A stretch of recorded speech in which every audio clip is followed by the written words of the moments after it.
Sometimes the beginnings we remember most clearly are not the loud ones, but the quiet ones. The nights when a single lamp burned, when a room was more shadow than light, and when someone whispered as though the air itself was listening. Rick's workshop was a place that seemed half alive.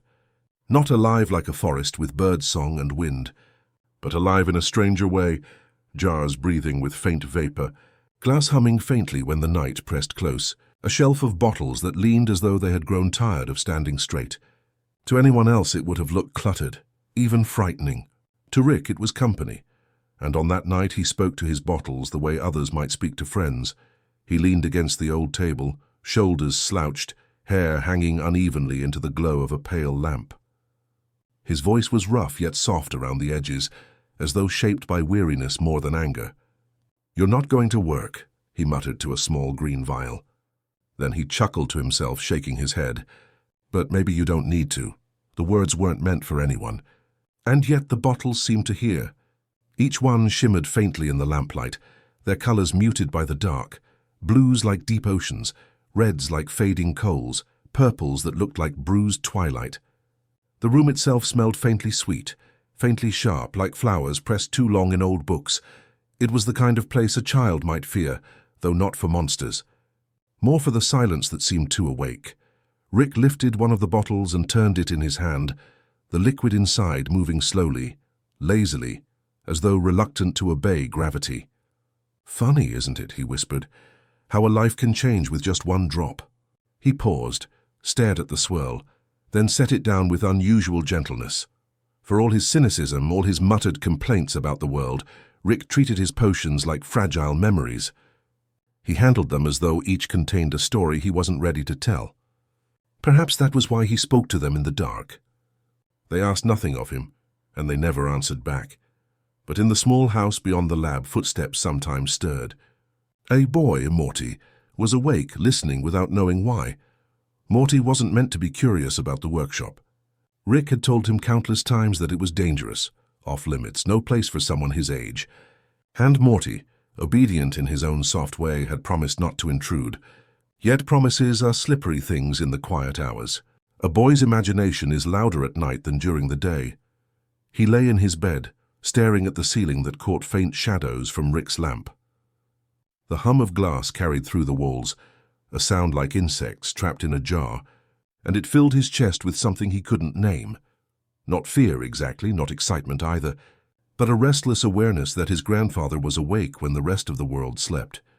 Morty had always carried a soft fear of silence. For him, silence wasn't empty. It was crowded with possibilities. He filled it with thoughts that grew too large, with questions he didn't want answered. He'd close his eyes tightly, hoping sleep would carry him away before the silence did. Yet on nights like this, when Rick's voice rose and fell, there was comfort in knowing someone else was awake. Rick, though he would never admit it, kept the lamp burning for that very reason. Perhaps he sensed Morty's quiet wakefulness. Perhaps he didn't. But when he whispered to his bottles, it was never only for himself. That night the lab felt more like a sanctuary than a workshop. The tools and wires lay untouched. The machines, usually buzzing with restless invention, were silent. Only the vials mattered. Only the act of speaking into the stillness. Rick let his words wander. We pretend it's about the science, about formulas, measurements, control. His hand drifted over the labels, his finger pausing on one nearly rubbed away. But it's not really, is it? It's about the quiet. The moment before the first drop touches the glass. The waiting. The lamp flickered slightly and his face shifted in and out of shadow. In that shifting, he almost looked gentle. Almost like the kind of man who once held a child without thinking of equations, without muttering about consequences. Almost. Morty turned on his side in bed, pulling the blanket higher under his chin. He didn't know why Rick's late-night murmurs comforted him, only that they did. It was as though someone were keeping watch over the night itself. Outside, the world stretched endlessly dark. But inside the small house, two people carried it differently. One with restless hands, the other with restless thoughts. And between them the bottles listened. Rick sighed, reached for a pen, scribbled something illegible on a scrap of paper. His handwriting was always collapsing into itself, letters leaning the way his bottles did. But even he knew the notes were less important than the act of writing them. He wasn't searching for perfection. He was giving form to the restless tide within him. Somewhere, Morty drifted closer to sleep. He imagined the bottles as tiny nightlights, glowing softly, keeping the shadows kind instead of cruel. He imagined Rick's voice as a lullaby no one else would ever hear, strange, muttering, broken but steady. In his half-dreaming mind, the workshop became a cave of stars. The shelves, endless constellations. Rick, a tired astronomer, mapping feelings instead of galaxies. Rick didn't know any of this. He didn't see Morty's quiet bravery, the way the boy turned his fear of silence into a strange kind of trust. He only saw the glass, the lamp, the reflections that moved like forgotten memories across his workbench. Yet in some deep way he was speaking to Morty all the same. The night stretched on as nights do without drama. The potion in Rick's hand never spilled. The bottles never answered. The boy never left his bed. But in those small choices, something larger began. A pattern of trust, a rhythm of presence. The seed of a bond that would carry them through days far stranger, far heavier than either of them could imagine. And when at last Rick leaned back in his chair, eyes closing against the lamplight, his lips murmured one last thing. A wordless sound, almost a sigh, in his room. Morty's breathing slowed to match it. The workshop settled into silence, but it was no longer the frightening kind. It was a silence shaped by companionship, however unlikely, however unspoken. A potion in the dark had not yet been poured, but it had already begun to change something, not in the glass, but in the hearts of those who lived near it. And somewhere in the quiet, the world turned gently toward morning. Before a boy grows into who he must become, there are always small details that tell the story first. Things so quiet, so ordinary, that they almost escape notice. Morty was built from such details. He was a boy who kept his socks on even in summer, because he thought the night air might sneak up through the cracks in the floorboards. He hummed tuneless little songs under his breath, not for music but for comfort, like someone throwing pebbles into a deep well to make sure the bottom was still there. He wasn't bold in the way cartoons often paint boys. No fists on hips, no reckless laughter. His bravery lived in smaller places. Morty had always feared silence, not because it was empty, but because it seemed too alive. At school, when the teacher asked a question and the room fell still, Morty would feel his cheeks warm, as though silence itself were looking at him. At night, when the house grew quiet, he would pull the blanket close to his chest and wait, listening for the gentle sounds that meant the world was still turning. The creak of Rick's chair, the faint scratch of pen on paper, the refrigerator humming in the kitchen, and yet, hidden inside that fear was something steadier. Morty carried a kind of bravery that didn't show on the surface. It was not the bravery of charging forward. It was the bravery of staying put, of holding on. Even when the silence pressed close, even when shadows gathered in corners, Morty didn't run. He stayed in his small bed, his fists balled softly under the pillow, whispering to himself, "It's fine, it's fine, it's fine." Rick sometimes caught glimpses of this. Though he would never say it aloud, though he cloaked his observations in mutters and complaints, he noticed the boy's strange balance of fragility and strength. Morty flinched at sudden noises, but held his ground in the face of lingering quiet. It was as if he instinctively knew that some battles were not about moving, but about enduring. One afternoon, years before the potions and chaos that would come later, Morty sat alone in the backyard, watching ants weave their way through blades of grass. His classmates often teased him for being slow, for staring off when the world moved quickly. But Morty saw things others missed. The tiny tremor in a leaf when a breeze whispered by. The way sunlight bent differently when it passed through glass. The strange shapes of clouds that seemed to mimic faces. When Rick found him there, he didn't mock him as others might have. Instead, he sat down beside the boy, groaning at his own stiff joints. "They're not going anywhere, you know," Rick said, squinting at the ants. "They don't have some big master plan." Morty shrugged, cheeks warm, but his voice was steady. "They still know what to do." Rick blinked at him, surprised by the words, and then leaned back in the grass without replying. That was the rhythm of their bond, Rick supplying noise, Morty slipping in something quieter but somehow deeper. At school, Morty often found himself lost in the background. Teachers overlooked him. Friends drifted in and out like half-dreams. Jessica was there too, a presence that stirred something gentle in him, though not yet love. It was more like a hand resting lightly on his shoulder in a crowded hallway, the awareness that he wasn't as invisible as he feared, but it was at home, in the strange orbit of Rick's presence, that Morty's hidden bravery found room to breathe. While his parents filled the air with arguments and everyday noise, Rick filled it with muttering experiments, with odd lessons delivered in half-sentences. Morty soaked it all in, not because he understood, but because he recognized in Rick another kind of silence, not frightening, but alive with restless thought. At night, Morty would sometimes creep to the edge of the workshop door, careful to stay hidden. He'd watch Rick lean over his table, the lamplight painting his hair in silver streaks, bottles shimmering faintly around him. Morty never stayed long, but long enough to feel reassured, long enough to know the silence had a guardian. There was one evening in particular, a storm pressing heavy outside, the windows rattling in their frames, when Morty nearly gave in to his fear. Thunder cracked so loudly, it felt as though the roof itself had split. He curled under his blanket, heart racing, whispering his mantra, "It's fine, it's fine, it's fine." But when he heard Rick's voice rise faintly through the walls, muttering at some stubborn experiment, Morty's breathing steadied. The storm could rage outside, the house could tremble, but inside Rick's restless voice made the silence familiar again. And Morty drifted towards sleep with the thought, if he's awake, then I'm safe. It was a quiet truth Morty never said aloud, that his grandfather's presence was the anchor to his drifting. Rick, for his part, pretended not to notice. But every so often, when he glanced toward Morty across the dinner table, when he saw the boy's eyes fixed not on food, but on thought, he recognized something, a softness that carried weight. A boy who would not shout his courage, but would hold it silently like a lantern in the dark. Years would pass before Morty's quiet bravery was tested in ways that bent the world itself. But even in those early days, in the small quirks of a boy who feared silence yet endured it, the seed of his journey was already planted. And so the story of Morty did not begin with triumph or boldness. It began with the hush of midnight, the hum of glass in Rick's workshop, and a boy whispering into the dark, "It's fine, it's fine, it's fine." That was enough. The world rarely shifts because of grand events. Most of the time it tilts quietly, nudged by choices so small they could almost be missed. Rick's life was made of such choices.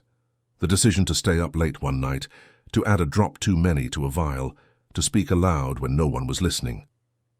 Morty's life too was shaped not by storms or battles, but by the ripples of Rick's odd experiments. It began with the smells. On mornings when Morty shuffled sleepily into the kitchen, the air sometimes carried strange scents, cinnamon tangled with sulfur, lavender hiding behind a metallic tang, the faint sweetness of fruit that didn't exist in the real world. His mother, Beth, would wrinkle her nose, mutter about Rick's projects, and open every window. But Morty would sit at the table, half fascinated, half dazed, inhaling the ghost of Rick's midnight work. To him, it was the smell of safety, proof that Rick had been awake while he slept. One day Rick left a small jar on the counter, forgetting to put it away. The liquid inside shimmered with shifting colors, as if the rainbow itself couldn't make up its mind. Morty stared at it, transfixed. His hand twitched, wanting to touch, but he didn't. He only watched, memorizing the way the light bent differently through that glass. Later, Rick came by, scooped it up without a word, and shoved it into his coat pocket. The moment passed, but for Morty, it became one of those details etched into memory. The first time he realized that Rick's world was bigger than theirs, stranger and dangerously beautiful. Another choice. Rick once taught Morty how to hold a test tube properly. It wasn't a lecture, not even a proper lesson. He had been frustrated, muttering as usual, until Morty reached out clumsily to help. Rick snatched the glass back before it could shatter and grunted, "Not like that here." His large, weathered hand adjusted Morty's fingers, guiding him without gentleness, but without cruelty either. Morty felt the warmth of that brief contact long after Rick let go. It was such a small thing, how to hold glass. And yet Morty never forgot it. Years later, when faced with fragile things, beakers, relationships, even moments of trust, he would hold them with that same careful grip. Rick didn't realize how these fragments built Morty's world. He thought of his experiments as fleeting, failures more often than not. But to Morty they were quiet lessons. That messiness could still hold meaning. That brokenness didn't cancel out brilliance.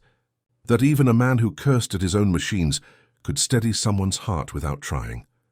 One evening, Morty sat in the workshop, allowed for once to watch while Rick tinkered.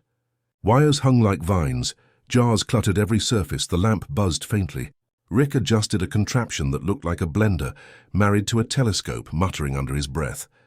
Morty's job was simple: hand him tools when asked, but Morty was distracted by the way Rick's hands moved. They were quick, sharp, but there was a tenderness too, hidden in the way he brushed dust from a lens or tightened a screw with exactly the right pressure. Morty realized that science to Rick was less about control than about listening to what the pieces wanted to do. At one point, Rick barked, "Morty, screwdriver!" Morty fumbled, panicked, then passed the wrong one. Rick sighed heavily, muttered something about incompetence. Morty's cheeks burned, but then, a moment later, Rick quietly swapped the tool out and kept working. He didn't throw it, didn't yell again. He just kept going. It was another small choice. Morty remembered it. The way patience sometimes slipped out of Rick like a secret. The way kindness hid inside disappointment. Later that night, Morty crept back to his room, the image of Rick's hands still in his mind. He curled under the blanket, whispering his quiet mantra. "It's fine. It's fine. It's fine." And somehow the words felt truer because Rick had shown him that mistakes could be survived. The small choices kept layering. Rick once left a notebook open on the counter. The scribbles meant little to Morty. Symbols, equations, half-formed sketches of machines.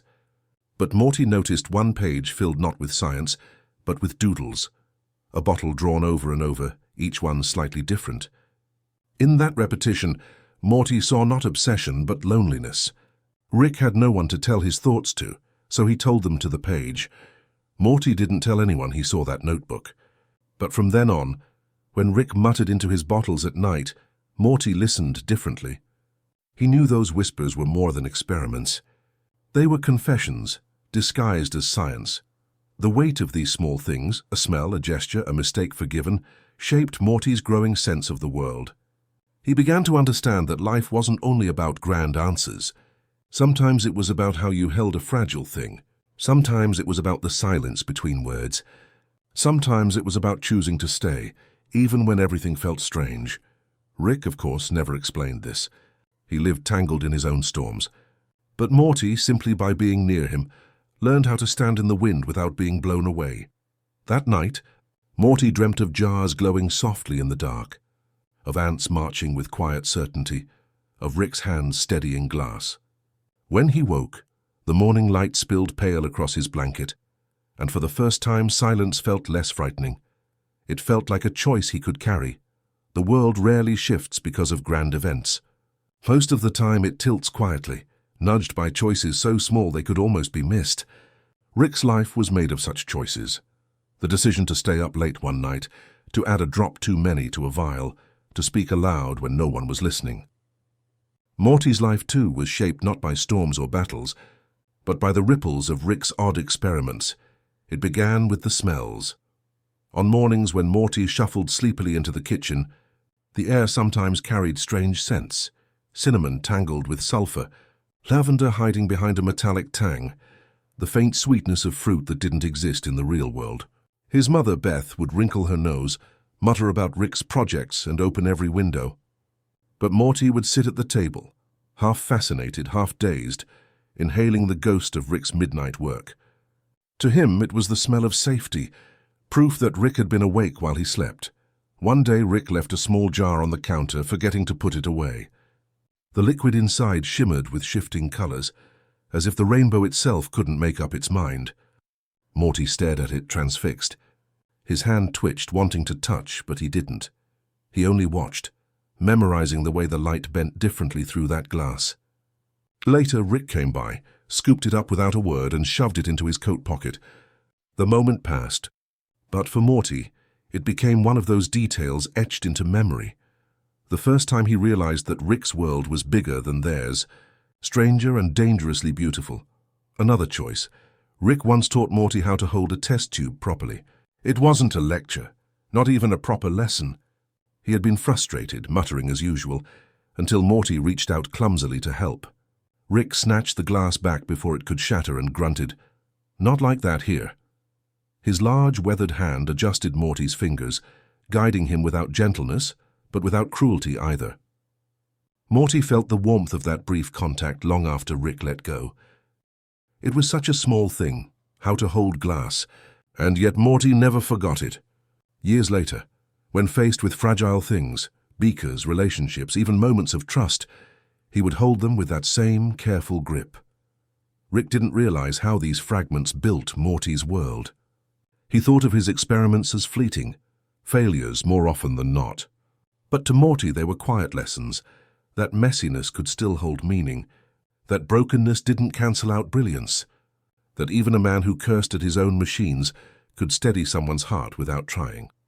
One evening, Morty sat in the workshop, allowed for once to watch while Rick tinkered. Wires hung like vines, jars cluttered every surface, the lamp buzzed faintly. Rick adjusted a contraption that looked like a blender, married to a telescope, muttering under his breath. Morty's job was simple: hand him tools when asked. But Morty was distracted by the way Rick's hands moved. They were quick, sharp, but there was a tenderness too, hidden in the way he brushed dust from a lens or tightened a screw with exactly the right pressure. Morty realized that science to Rick was less about control than about listening to what the pieces wanted to do. At one point, Rick barked, "Morty, screwdriver!" Morty fumbled, panicked, then passed the wrong one. Rick sighed heavily, muttered something about incompetence. Morty's cheeks burned. But then, a moment later, Rick quietly swapped the tool out and kept working. He didn't throw it, didn't yell again. He just kept going. It was another small choice. Morty remembered it. The way patience sometimes slipped out of Rick like a secret. The way kindness hid inside disappointment. Later that night, Morty crept back to his room, the image of Rick's hands still in his mind. He curled under the blanket, whispering his quiet mantra, "It's fine, it's fine, it's fine." And somehow the words felt truer because Rick had shown him that mistakes could be survived. The small choices kept layering. Rick once left a notebook open on the counter. The scribbles meant little to Morty, symbols, equations, half-formed sketches of machines. But Morty noticed one page filled not with science, but with doodles, a bottle drawn over and over, each one slightly different. In that repetition, Morty saw not obsession but loneliness. Rick had no one to tell his thoughts to, so he told them to the page. Morty didn't tell anyone he saw that notebook. But from then on, when Rick muttered into his bottles at night, Morty listened differently. He knew those whispers were more than experiments. They were confessions disguised as science. The weight of these small things, a smell, a gesture, a mistake forgiven, shaped Morty's growing sense of the world. He began to understand that life wasn't only about grand answers. Sometimes it was about how you held a fragile thing. Sometimes it was about the silence between words. Sometimes it was about choosing to stay, even when everything felt strange. Rick, of course, never explained this. He lived tangled in his own storms. But Morty, simply by being near him, learned how to stand in the wind without being blown away. That night, Morty dreamt of jars glowing softly in the dark, of ants marching with quiet certainty, of Rick's hands steadying glass. When he woke, the morning light spilled pale across his blanket, and for the first time silence felt less frightening. It felt like a choice he could carry. It began with a vial so small it could have been mistaken for nothing at all. Just glass and liquid, ordinary at a glance. Yet in Rick's lab, nothing was ever ordinary. Not even the dust that settled on the counters. Not even the flicker of blue light that bled from machines stacked in the corners like restless sentinels. Rick held the vial the way other men might hold their hearts. Fragile, reluctant, necessary. He muttered under his breath as he always did, words stitched together like broken threads. Morty stood in the doorway, watching, unsure whether to step forward or keep himself anchored to the shadows. The potion shimmered faintly under the lamplight. It was the color of twilight, a shade that seemed to shift if you stared too long. Sometimes violet, sometimes gray, sometimes something Morty didn't even have a word for. It was beautiful, but in the way a storm on the horizon is beautiful. Distant, untouchable, and full of questions. Rick called it a cure. He said it like a joke, but Morty heard the weight under the words. Cure for what? Loneliness, desire. The ache that people carried silently in their chests when they thought no one was listening. "Don't look at it like that, Morty," Rick said without turning. His voice cracked like gravel underfoot. "It's just chemistry. People make a big deal out of things that aren't a big deal. Biology, hormones, timing. That's all this is," but Morty wasn't sure. He had seen Rick whisper to bottles before, had seen him pour longing into shapes that science couldn't explain. He knew Rick's experiments weren't just about math and matter. They were about filling holes no one else could see. Morty stepped closer. His shoes made soft sounds on the floor, each step an act of courage. The air smelled sharp, like burning wires and something sweet underneath, something almost floral. The vial caught his eye again, glinting like a captured star. "What does it do?" Morty asked, his voice small, careful. Rick finally looked up, his eyes bloodshot but piercing, as though he could see through questions to the softer truths hiding behind them. He smirked, but it was the tired kind, the kind that didn't reach his cheeks. "It makes people notice you, Morty, makes them. Want you. Want to be near you," Morty blinked. His heart stumbled in his chest. He thought of Jessica, her laugh echoing in hallways, the way she softened his loneliness without ever trying. The thought of her wanting him back, of anyone wanting him, was dizzying. But Rick's tone carried no romance, no softness. He spoke as though he was describing the mechanics of a door hinge, something practical, something disposable. Morty reached for the vial without meaning to, his fingers brushing the cool glass. It vibrated faintly, as though the liquid inside had a pulse of its own. "Careful," Rick muttered. "It's calibrated." The word hung in the air, strange and heavy. Morty pulled his hand back quickly as though burned. That night Morty couldn't stop thinking about it. The vial shimmered in his mind, even when he shut his eyes, even when he tried to focus on homework or the sound of his mom setting plates in the kitchen. He thought of Jessica's laugh, of her humming, of the way his chest had felt lighter. And he thought, what if the vial could make her see me? What if it could make anyone see me? But alongside that longing came another thought, softer but more stubborn. What if being seen this way isn't real? What if it's just the potion, and not me? Rick didn't seem to care about that kind of question. He never did. For Rick, the world was built of switches and solutions, not feelings. Morty wanted to believe him, but he couldn't shake the unease. Later, Morty wandered into the lab again. The vial still sat where Rick had left it, catching the faint glow of a desk lamp. Rick was asleep in a chair, head tilted back, mouth slightly open. The room smelled of spilled whiskey and static electricity. Morty stood there in the half-light, staring. He could have taken the vial, could have slipped it into his pocket, carried it out into the night like a secret treasure, but he didn't. Something held him back, not fear but reverence, because the vial wasn't just a thing. It was a mirror. It showed Morty his own longing, reflected back at him, fragile and shimmering. He whispered Jessica's name once, so quiet it barely existed. Then he turned away, leaving the potion untouched. Sleep came late that night. Morty lay awake, listening to the faint hum of Rick's machines downstairs. He thought of how the world tilted sometimes, how a single bottle could hold not just liquid, but the weight of a person's heart. He thought of how he already carried enough longing inside him to fill 1,000 vials. When he finally drifted into dreams, they were not wild or chaotic. They were quiet, filled with soft shapes and distant voices. In one dream, he saw Jessica standing by a window, looking out at stars that seemed too close. She turned not toward him, but toward the light itself, and he felt the ache of knowing that some things were meant to be admired, not possessed. And when he woke, Morty realized something he hadn't before. The potion was not about Jessica. It was about him, about the way he longed for connection in a world where everything, even reality itself, felt unstable. The vial glowed faintly in the lab below, waiting. But Morty knew that longing didn't come from bottles. It came from the spaces inside him that no science could cure. He carried that thought with him into the morning, like a fragile secret. The morning after the vial shimmered in Morty's thoughts, something subtle shifted. It wasn't obvious at first, not the kind of change that made people scream or point to the sky. It was smaller, quieter, like a current in the air that no one could see but everyone felt. Morty noticed it first in the hallways at school.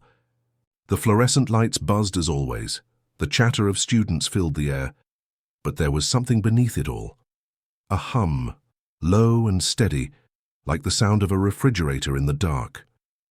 It wasn't mechanical. It was alive, as though the very air had developed a pulse. He sat at his desk tapping a pencil against paper. Jessica was 2 rows over, bent over her notes, her hair falling into her face. When she shifted, when she simply breathed, Morty felt the hum deepen, pulling at him like gravity. It wasn't just Jessica, though. Even the teacher, usually so droning and dull, seemed to carry a strange softness in her voice, as though every word wanted to lean closer. Morty swallowed hard. He remembered the vial in Rick's lab, remembered its shifting twilight color. Had Rick already used it? Had something leaked into the world without him knowing? At lunch, things became clearer. He was sitting alone at the edge of the cafeteria, the way he often did. Usually no one noticed him. Not cruelly, just passively. Morty was background noise to most people, a quiet blur. But today, 2 students he barely knew stopped at his table, trays in hand, and smiled at him. Smiled like they meant it.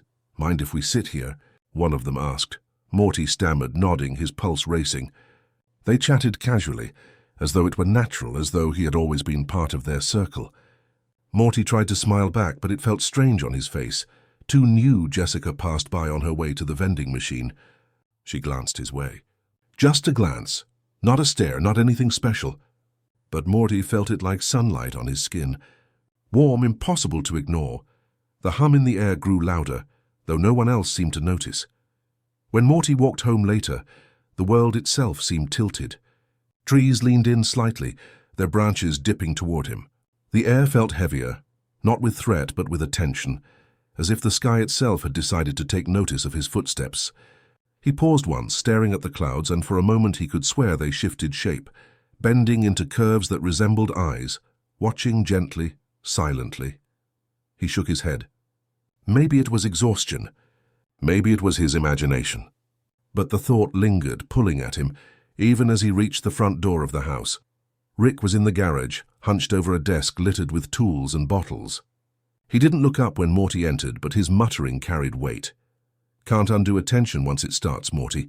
People think they want it, but attention's just hunger in disguise. Feed it once and it never leaves." Morty froze.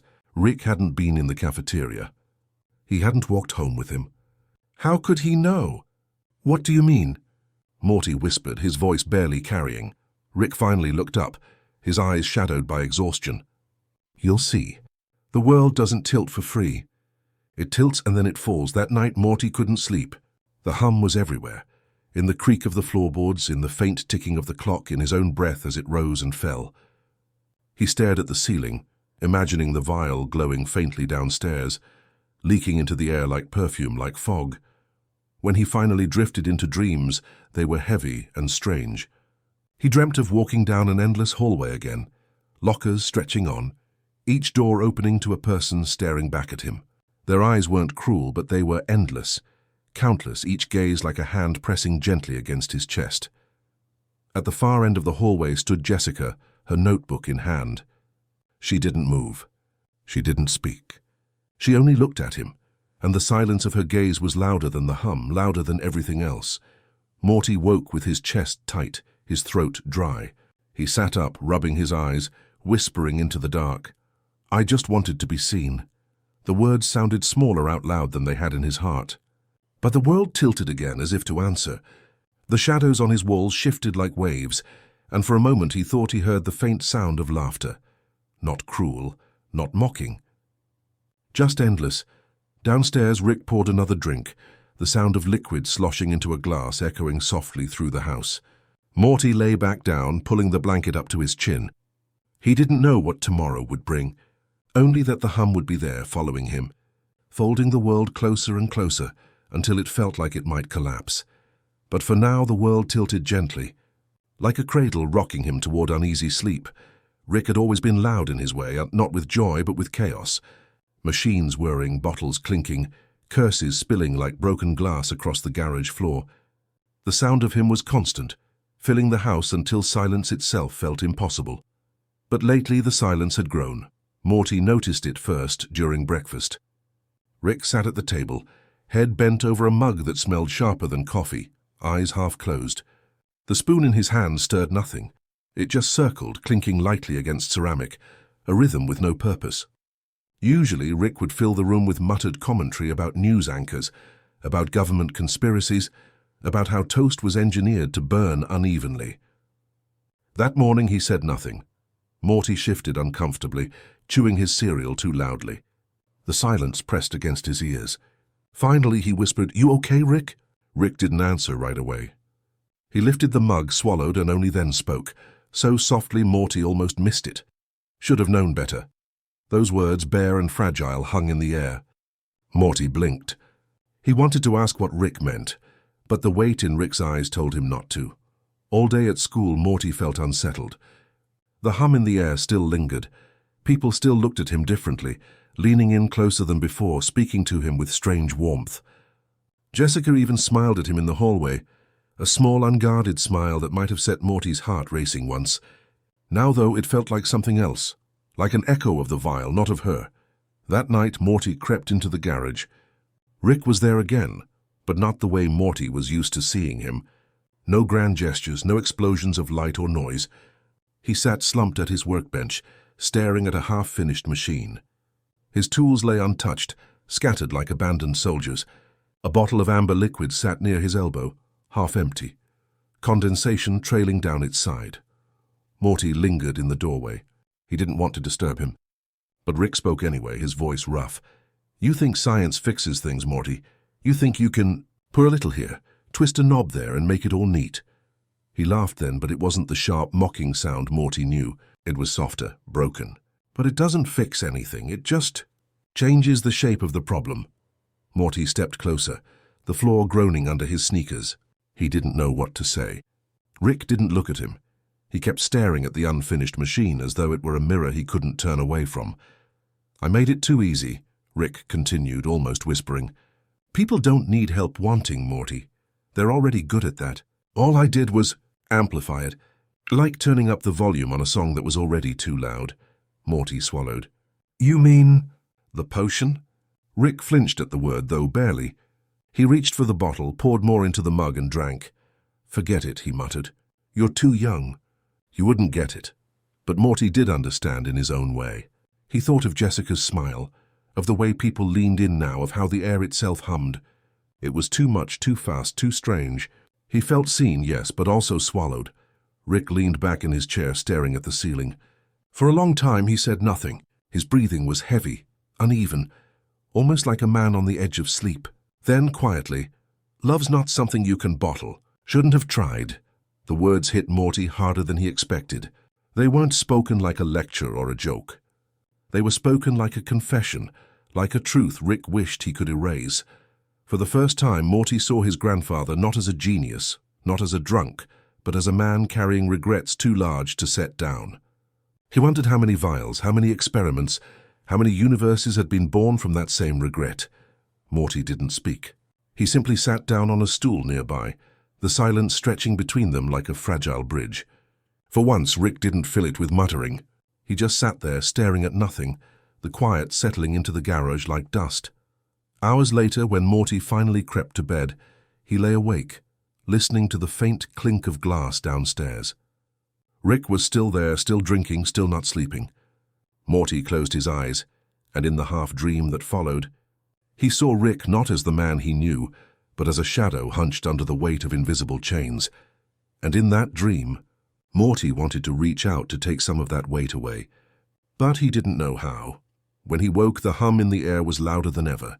But in Rick's silence, Morty heard something heavier, the quiet sorrow of a man who had tried to fix the unfixable and knew it. The world outside kept tilting day by day. Morty felt it in the way people looked at him too long, in the way their voices softened around him, as if pulled by unseen strings. Even Jessica's laugh, once so pure, now carried an edge of something unnatural. It should have thrilled him, but instead it unsettled him. It was as if the hum in the air had seeped into every interaction, making the simplest moments feel distorted.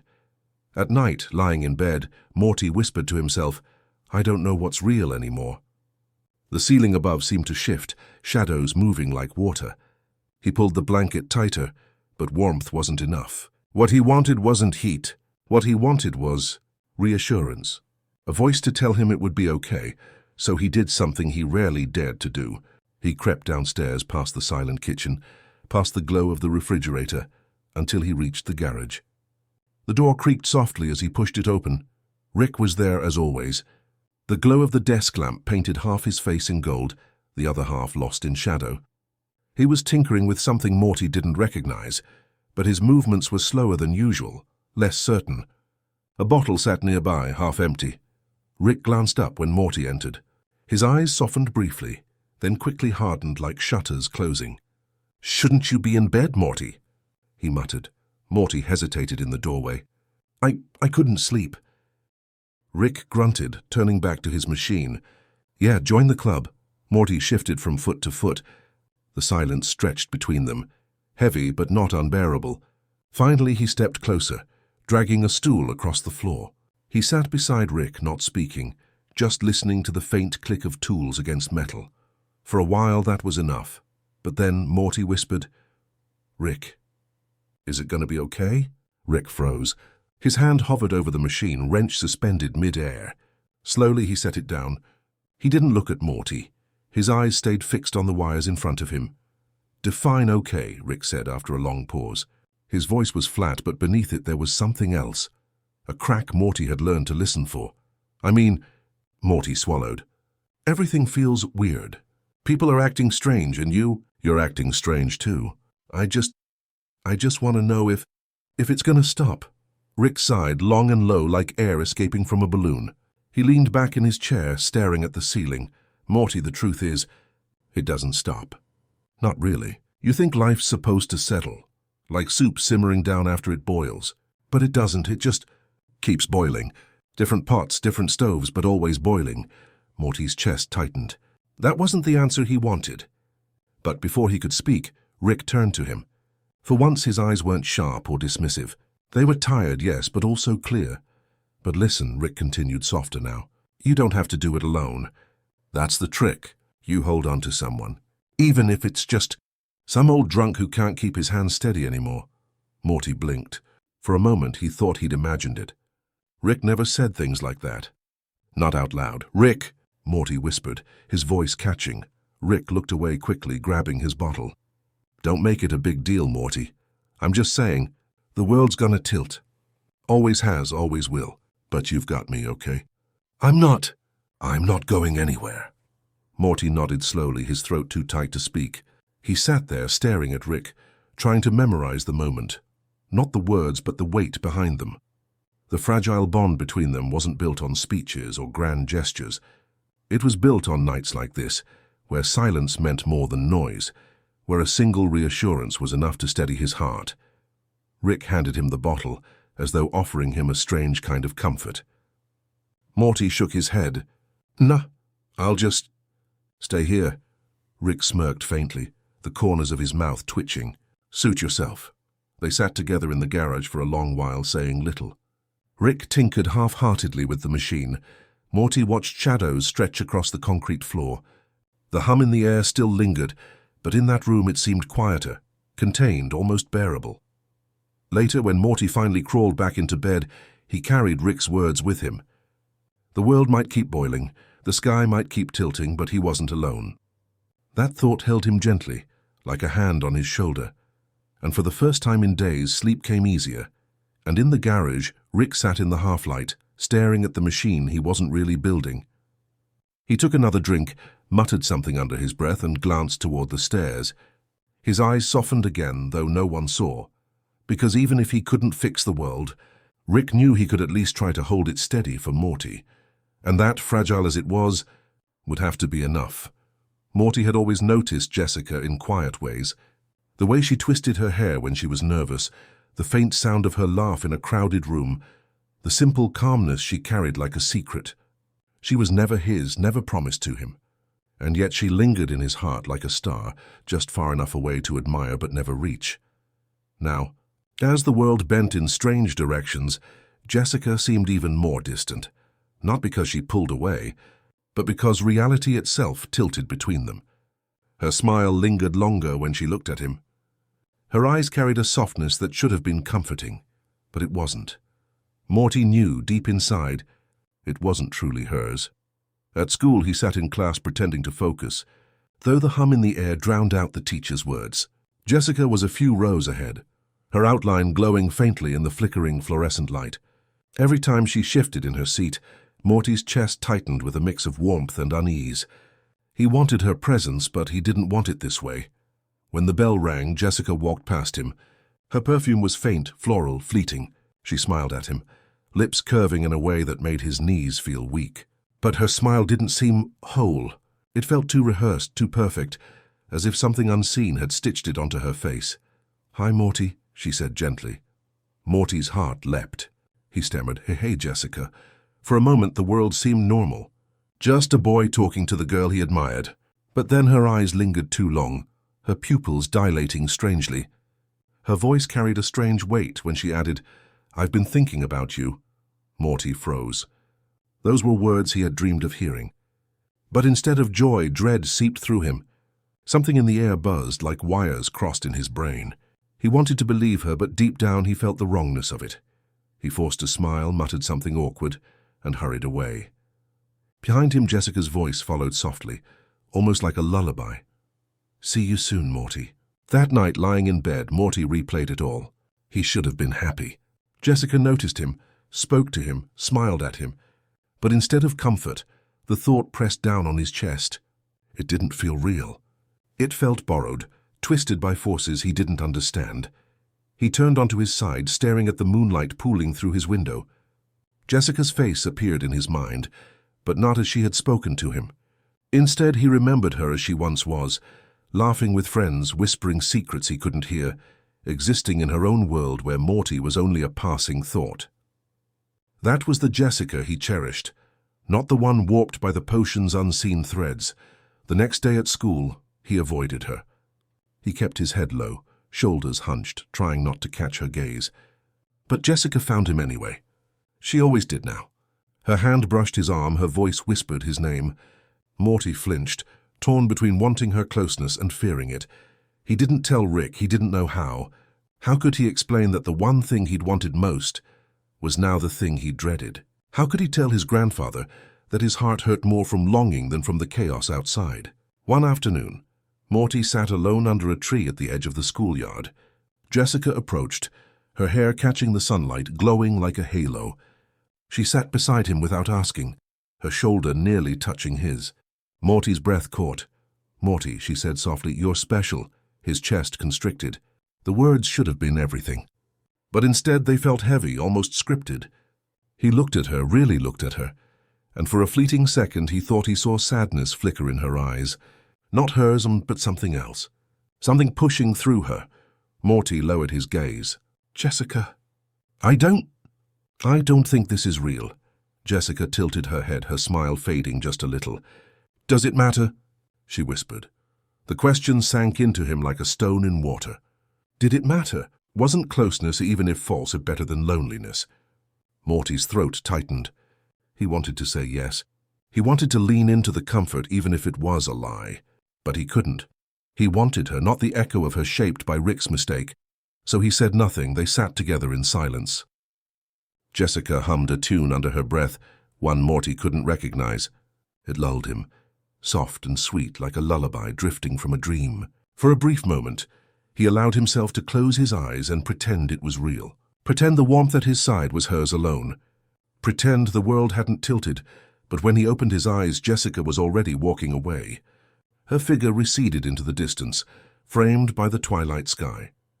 Morty watched until she vanished, his chest aching with both longing and relief. That night he dreamed of her again. Not the new Jessica with her strange, perfect smile, but the old Jessica, unreachable, distant, laughing in a way that never bent toward him. In the dream, she turned to him once, just once, and mouthed the words, "You're not alone." When Morty awoke, he lay in the quiet of his room, heart beating slow and steady. He whispered into the darkness, "Jessica." But the name faded before it reached the air. He knew then that his longing wasn't about possession. It was about connection. About the way her presence once filled the silence in his world.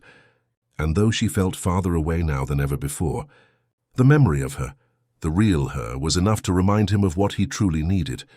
Not perfection, not scripted affection, but the simple comfort of not being alone. Jessica remained in the distance, and maybe she always would. But even from afar she shaped the rhythm of his heart, soft and steady, like a lullaby carried on the wind. It began not with a crash, not with thunder, not with anything loud. It began with a silence so deep that Morty could hear his own heartbeat in it. At first, he thought it was just another quiet night, the kind where the air felt heavy but safe. But then he noticed the sky. It was not the same shade of evening he knew. The deep navy of night had started to ripple, as though painted on a sheet of glass that someone had dropped a stone into. Waves of twilight purple rolled outward, bending the stars. Constellations stretched into unfamiliar shapes, their lines breaking apart like threads pulled loose from an old blanket. Morty stood in his backyard, staring upward, his breath shallow. He wanted to call for Rick. But the sight held him still. People in the distance were murmuring, some pointing, some crying softly. Yet no one screamed. It was too strange, too slow, too dreamlike to invite panic. The world wasn't shattering, it was dissolving, as though it had grown tired of holding itself together. The moon bent next. It elongated, rippling like wax under heat, and Morty felt his stomach turn. Its pale glow scattered into fragments that floated like feathers, drifting lazily across the sky. Each fragment faded as it fell, vanishing before it touched the earth. Rick appeared behind him, his footsteps heavy, his lab coat brushing against Morty's shoulder as he joined him. "It's starting," Rick muttered, his voice low, not panicked, not surprised. "Just tired." Morty glanced up at him, eyes wide. "What's happening, Rick?" Rick didn't answer immediately. He lit a cigarette, the tiny spark briefly too bright in the fading world. He inhaled, exhaled, and finally said, "The sky's unraveling. The seams of this place, they can't hold anymore." Morty swallowed hard, his throat dry. He wanted to ask if it was his fault, if the potion had caused this, if Jessica's strange affection was tied to the bending heavens. But he didn't need to ask, he knew. And Rick's silence confirmed it more than words ever could. The air hummed around them, like a lullaby sung in reverse. Trees leaned sideways, though there was no wind. Houses tilted, their windows glowing faintly before flickering out. A dog barked, then the sound bent upward, stretching into a distorted echo that faded into silence. Morty clutched his chest. "Rick, it's like everything's falling asleep." Rick looked at him sharply, then softened. "Yeah, Morty, that's one way to put it." They stood together as the stars began to drop. Not like meteors, but like raindrops of light, sliding down invisible strings. Each one landed soundlessly, dissolving into the earth, leaving only faint sparks that winked out after a breath. Morty's knees weakened. What if it all goes away? What if there's nothing left? Rick's hand twitched as if he wanted to reach for Morty, but didn't know how. Instead, he spoke with a tired calm. "Then we keep walking. That's all we can do." The world around them folded inward. Buildings shrank, their walls peeling like paper. Cars melted into puddles of silver grey, pooling quietly on the roads. Morty watched neighbors stagger out of their homes, their faces blank, their movements slow as if they were being erased line by line. He recognized one. Jessica. She stood across the street, her outline glowing faintly against the bending sky. She raised her hand as though reaching for him, but her features were already fading, her voice just a whisper of sound he couldn't catch. Morty's chest ached. He wanted to run to her, hold her, tell her he still remembered the real her, but his legs wouldn't move. His heart knew the truth. She was already slipping into the distance, not hers to give, not his to hold. Rick placed a hand on Morty's shoulder then, firm and grounding. "Don't look too long, Morty. Some things you can't carry with you." Tears stung Morty's eyes. He nodded, though he didn't fully understand. He closed his eyes, let the sound of the unraveling fill him, and breathed slow. When he opened them again, the sky was nearly gone. What remained was not darkness, but something softer, a deep charcoal blue fading into violet, like the edge of sleep. The ground beneath them still held, though it felt thinner, less certain, like walking on glass. Morty whispered, "It's beautiful." And scary. Rick exhaled smoke, the ember of his cigarette glowing faint against the dissolving horizon. That's the universe for you, Morty. It gives and it takes. Sometimes it gives you things you never wanted. Sometimes it takes things you can't imagine losing. They stood in silence as the last of the sky peeled away, leaving only a faint glow like dawn that never fully arrived. The world was undone, yet in that unraveling, there was still a strange peace. Morty felt his fear soften, replaced by a quiet awe. For the first time he realized endings could be gentle.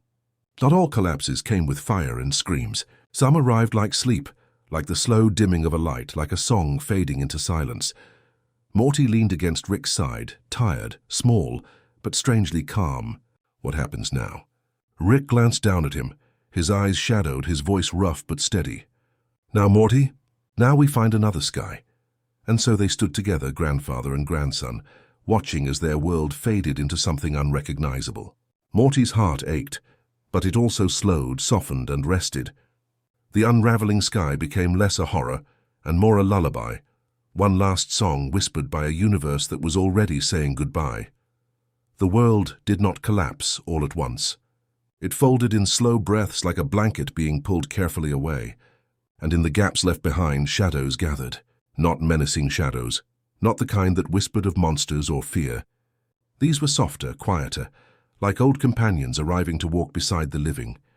Rick and Morty walked side by side through the streets, though they no longer looked like streets. Asphalt was cracked into ribbons, curving upward like pages of a half-burned book. Streetlights swayed gently without wind, their bulbs glowing faintly, casting halos that drifted farther than they should have. Every shadow stretched long, as though the night itself leaned toward them. Morty tried to focus on his steps. One foot, then the other. His sneakers crunched against fragments of the world, the sound loud in the silence. His hands trembled, and though he didn't want to admit it, he shifted closer to Rick. His grandfather's presence, rumpled coat, tired breath, steady stride, grounded him more than any solid ground could. Rick, Morty whispered, his voice unsteady. Where are we going? Rick didn't answer at first. He just kept walking, eyes narrowed at the horizon that no longer had a sky. Finally he muttered, "Forward, Morty, that's the only direction we've got." The words weren't comforting. Not really, but the tone was. Rick's voice carried a strange calm, like someone who'd seen too many endings to fight them anymore. Morty clung to that calm the way a child clings to a nightlight in the dark. They passed houses that bent inward on themselves, their windows glowing faintly like closed eyes. Morty thought of the families who once lived there, people who laughed, argued, shared dinners at cluttered tables. Now the homes were husks but not angry ones. They felt more like abandoned shells, left behind by dreams that had moved on. A shadow brushed against Morty's leg, thin and cool. He flinched at first, then realized it wasn't touching him with harm. It was steadying him, guiding him. He looked down and saw nothing. Only his own silhouette, stretched too long, joining with Rick's. Their shadows weren't separate anymore. They leaned into each other, fused into one elongated shape that reached across the broken road. Morty swallowed. "Rick, the shadows?" Rick glanced down, grunted softly. "They're just reminders, Morty. The universe doesn't like to leave things unfinished. Even shadows carry what we can't." Morty didn't fully understand, but the words sank into him like a lullaby. He stopped fighting the presence of the shadows and let them trail beside him, soft companions in the quiet wreckage. They turned a corner, or what used to be a corner. The road spiraled upward into the air, curling like smoke, vanishing into nothing. Rick stopped, his brow furrowed. Morty tugged at his sleeve. "What do we do?" Rick exhaled. "We walk around." Always around, and so they did. They weaved through tilted fences, bent trees, fragments of playground swings that dangled into the sky. Every step carried a faint echo, though the ground beneath them didn't always feel real. Morty's legs ached, but he didn't complain. He knew Rick was tired too, even if he never said it. After a long stretch of silence, Morty finally whispered, Are we alone, Rick?" Rick looked at him, and for once his eyes softened. "We've always been alone, Morty. The trick is finding someone you don't mind being alone with." The words pressed into Morty's chest, heavier than the shadows, but warmer too. He blinked back tears and nodded, letting the quiet carry them forward. He reached a small park. or what was left of one. The grass glowed faintly, like moss under moonlight. Benches were overturned, their wooden slats bending as though sighing in their sleep. Morty sat down, exhausted, his shoulders slumping. Rick didn't stop him. Instead, he sat beside him, his body heavy, his flask clinking faintly as he set it on the ground. Morty tilted his head back. The sky above was empty, but in the emptiness he saw something beautiful. The faintest shimmer of starlight, like veins of silver bleeding through cracks in the dark. Not a sky, not really, but enough to remind him of what once was. Rick, Morty murmured, voice thick with drowsiness. What if it never comes back? The sky, the people, everything. Rick rubbed his face, exhaled slowly. Then it doesn't, and we keep going anyway. He paused, then added softer. That's all survival is, Morty. Not winning. Not fixing, just walking through the shadows with someone you trust. Morty's throat tightened. He turned his head, studying Rick's profile. His grandfather looked older than usual in the dim light. His wrinkles deeper, his hair messier, his eyes weighed down. Yet there was tenderness there, the kind that Rick tried so hard to hide. Morty leaned against his shoulder, eyes fluttering shut. The shadows wrapped around them, not suffocating but comforting, like a blanket pulled gently over their bodies. Morty felt them swaying, carrying the weight he couldn't hold alone. For the first time since everything began unraveling, his breathing slowed, steady and calm. Rick, Morty whispered. Yeah? Thanks for being here. Rick didn't answer right away. He glanced down at Morty, saw the boy already drifting into half-sleep, his face softened, his body leaning heavier into him. Rick sighed, a sound that was both weary and tender. He muttered, almost too quietly to hear, I wouldn't be anywhere else, Morty. And in that strange, unraveling world, carried by shadows and silence, they rested. Not because the chaos was gone, but because they had found something stronger than fear. Each other's presence steady as a lullaby in the dark. The night had grown softer, quieter, though not safer. Rick and Morty sat in silence until Morty stirred, his body stiff from leaning too long on Rick's shoulder. He rubbed his eyes, blinking at the faint shimmer still hanging in the air, threads of light that wove through the shadows like silver veins. The world around them no longer looked like home. It looked like the memory of a home, stretched thin, fraying at the edges. Rick rose slowly, brushing off his coat, and held out a hand. Morty hesitated, then took it, standing on unsteady legs. They didn't speak as they walked on, guided by a pull neither of them could name. The shadows stretched before them, long and patient, as though they knew where the two travelers were meant to go. Eventually, they reached what looked like the remains of an alleyway. But at the end of it there was something strange, a frame of light. Not a doorway, not exactly, but a trembling outline of one. The glow was pale and soft, like moonlight reflected in still water. Morty stopped. His breath caught in his throat. Rick, what is that? Rick didn't answer right away. He stared at the frame, his eyes narrowed, his face unreadable. Finally he muttered, It's a door, Morty, not one you'd want to open, but one we have to. Morty shivered. To where? Rick's lips twitched, almost like he wanted to smile but couldn't. To somewhere else. The words sat heavy in the air. Somewhere else. Morty knew what it meant without needing details. Their world was gone.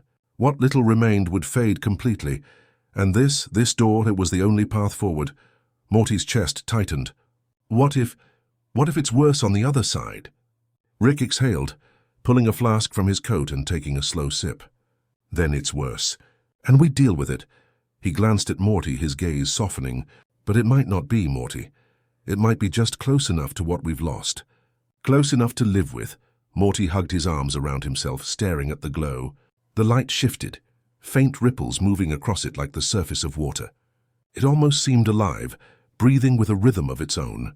He thought he heard whispers, soft and indistinct, calling him forward. Not threatening, just beckoning. Rick, Morty whispered, what if we're not supposed to go?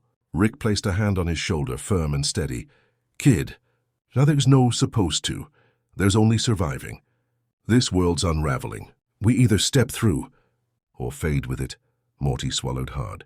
His eyes stung, his throat tight. He thought of Jessica, her face flickering in and out like a dream.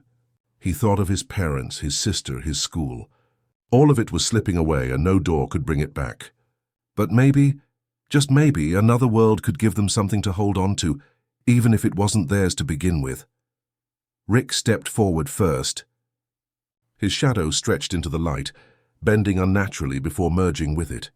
The glow flickered in response as though recognizing him. Rick didn't hesitate, though Morty could see the tension in his shoulders, the tightness in his jaw. "Come on, Morty," Rick said quietly, his voice gentler than usual. "I'll be right there with you." Morty's legs felt heavy, as if the ground itself was begging him to stay. He took a trembling step, then another, his breath quickening. The closer he got, the more the door shimmered, glowing brighter, pulsing like a heartbeat. He reached out a hand.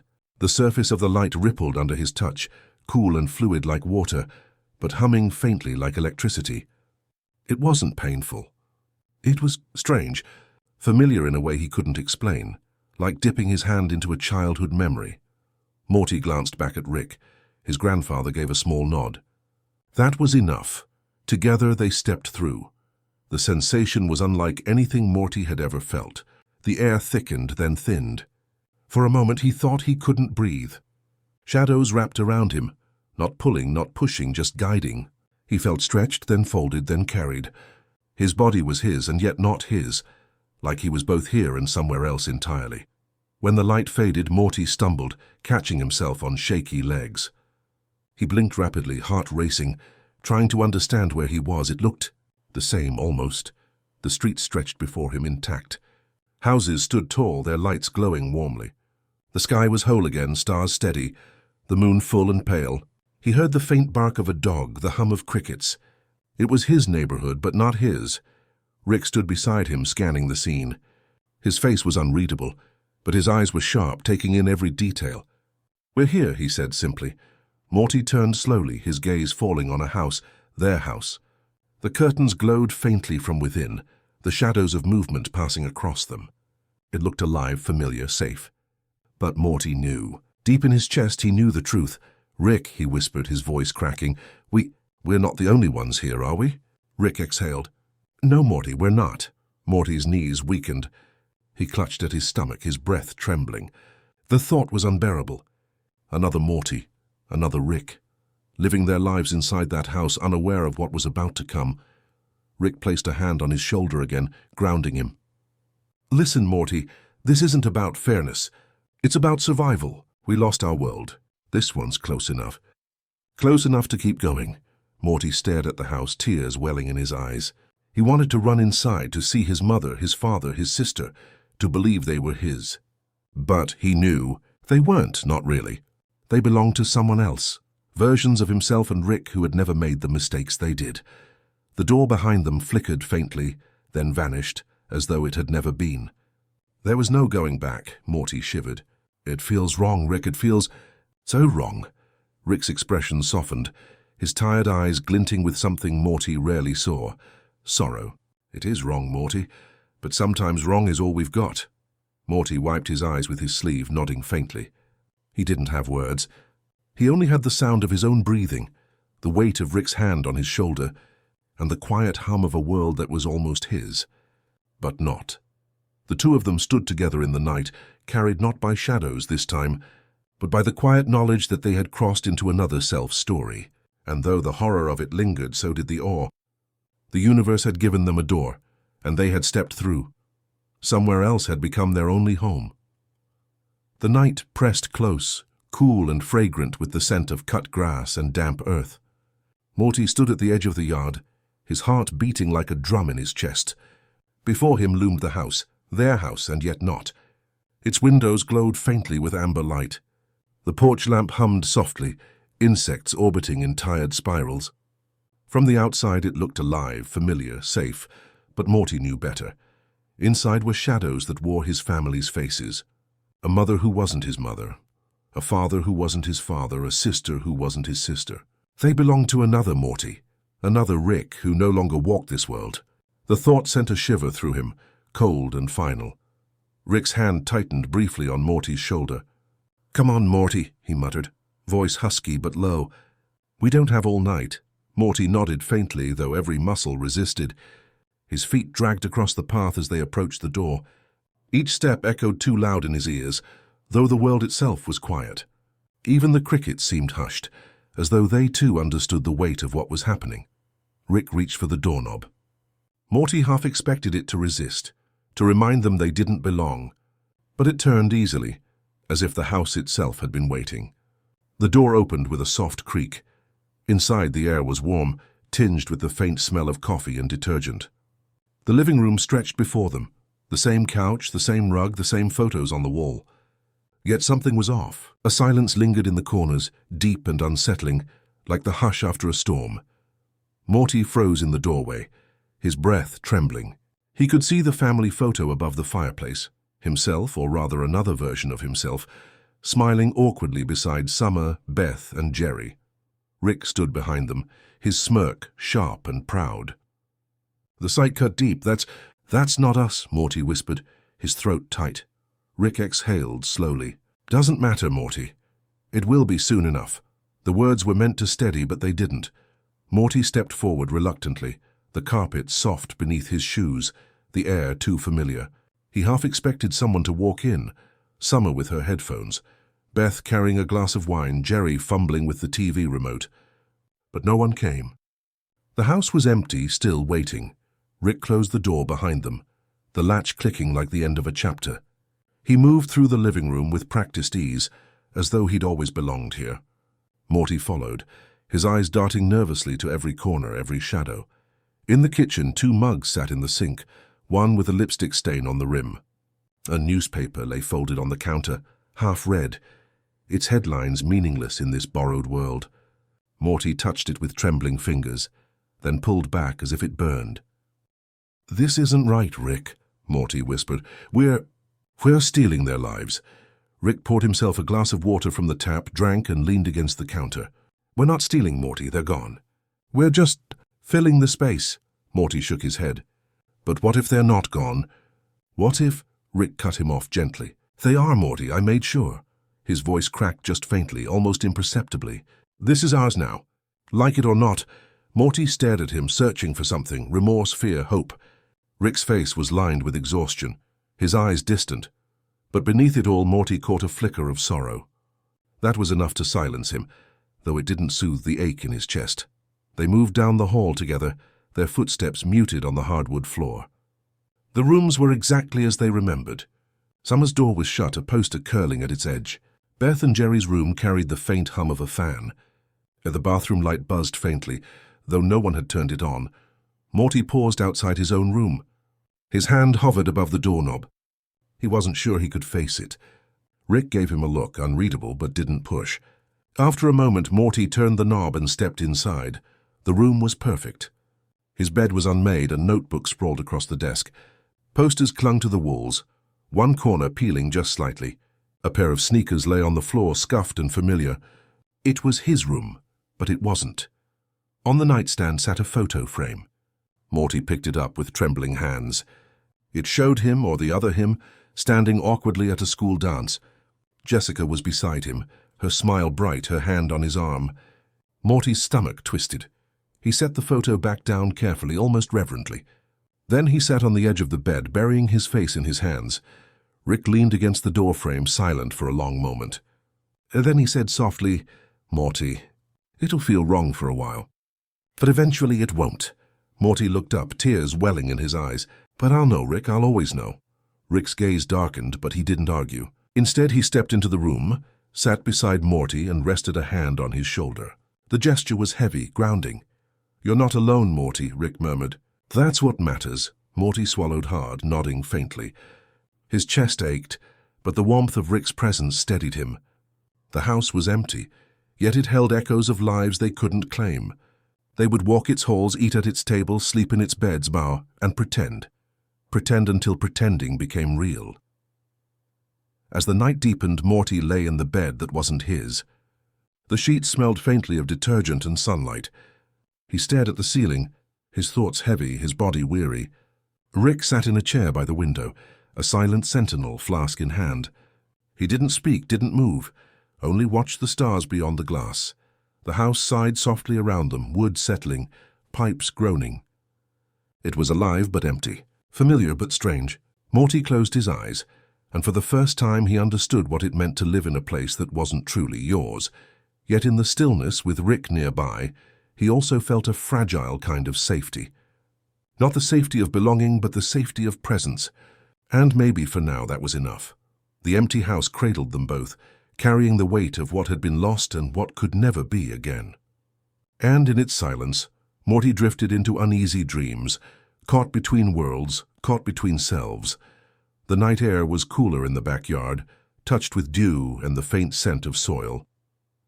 Morty stood still, arms folded across his chest as if to keep the chill away, though it wasn't the air that made him shiver. The grass gleamed under moonlight, silver threads weaving across the yard. It was quiet here, quieter than inside the house, as though the ground itself held its breath. Rick walked ahead, his silhouette bent, shoulders heavy. He didn't speak. He didn't need to. Morty already knew what lay at the end of Rick's slow, deliberate path. There, beneath the lone tree, the earth was uneven. A mound of dirt rose faintly, the soil darker, fresher than the rest. 2 graves rested side by side, neat but shallow, marked only by the faint disturbance of the earth. Morty's heart lurched. His knees felt weak. For a moment he thought he couldn't move, couldn't breathe. But something inside pulled him forward step by step until he stood at the edge of the disturbed ground. He stared down. He saw nothing but earth, soft and newly turned, yet it held more weight than he could bear. Somewhere beneath that soil lay his own body, his own face, his own hands now lifeless and cold. The thought pressed on his chest like a stone. Morty's breath trembled. That's me." Rick stood beside him, staring at the grave with hooded eyes. His voice was quiet, almost tender. "Yeah, Morty, that's you. And that's me, right next to you." Morty blinked at the second mound. The idea doubled the weight in his chest. It wasn't just him buried here. It was Rick, too. Together, silent, gone. While their replacements walked inside the house, unaware of the switch, the silence stretched long and heavy. The world seemed to lean in around them. The rustling leaves, the hum of a far-off streetlight, the slow rhythm of their own breathing. Morty crouched down, resting his hand on the earth. It was cool, damp, strangely soft. He traced the mound's uneven curve with his fingers, as though touching himself through the soil. A lump rose in his throat. "I don't understand, Rick," Morty whispered. "How do you just keep going? How do you walk away from this?" Rick exhaled a long, weary sigh. He tipped his flask back, swallowed, then crouched beside Morty. "You don't walk away, Morty, you carry it." Every damn day, Morty's eyes burned. "But it's me, Rick, I'm down there. I'm dead, and I'm standing here too. How am I supposed to live with that?" Rick looked at him then, really looked. His gaze was tired but steady. "You don't live with it, Morty. You live around it. You keep moving because stopping doesn't change a thing." Morty shook his head. "That sounds awful." Rick's lips twitched, not quite a smile. "It is, but it's the truth." The boy's hand pressed harder into the soil as if to anchor himself.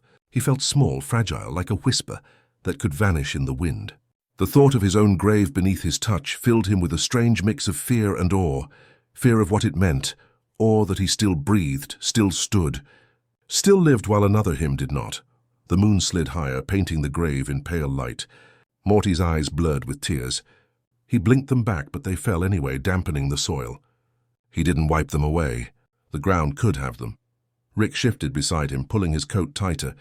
He looked away toward the house, toward the faint glow in the windows. His jaw tightened, but his voice was soft. "It never gets easier, Morty. You think it might, but it doesn't. You just get used to the weight," Morty sniffed, his chest aching. "I don't want to get used to it." Rick didn't answer. He simply reached out, placed a heavy hand on Morty's shoulder and left it there.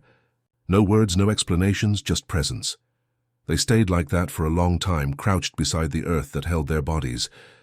The world around them moved on quietly, leaves whispering, crickets humming, stars turning slowly overhead.